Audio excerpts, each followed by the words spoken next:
নমস্কার। কবি সুকান্ত ভট্টাচার্যের ছাড়পত্র।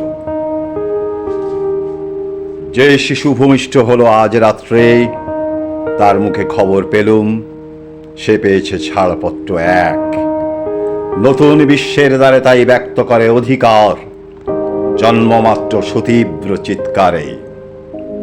খর্বদেহ নিঃসহায়, তবু তার মুষ্টিবদ্ধ হাত উত্তোলিত উদ্ভাসিত কি এক দুর্বোধ্য প্রতিজ্ঞায়। সে ভাষা বোঝে না কেউ, কেউ হাসে, কেউ করে মৃদু তিরস্কার। আমি কিন্তু মনে মনে বুঝেছি সে ভাষা।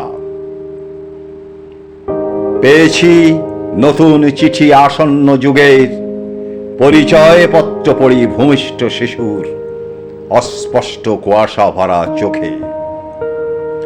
এসেছে নতুন শিশু, তাকে ছেড়ে দিতে হবে স্থান।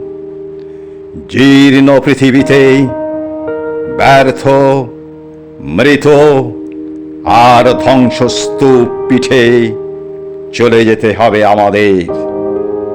চলে যাব, তবু যতক্ষণ দেহে আছে প্রাণ, প্রাণপণে পৃথিবীর সরাব জঞ্জাল। এ বিশ্বকে এ শিশুর বাসযোগ্য করে যাব আমি। নবজাতকের কাছে আমার দৃঢ় অঙ্গীকার। অবশেষে সব কাজ সেরে আমার দেহের রক্তে নতুন শিশুকে করে যাব আশীর্বাদ। তারপর হব ইতিহাস।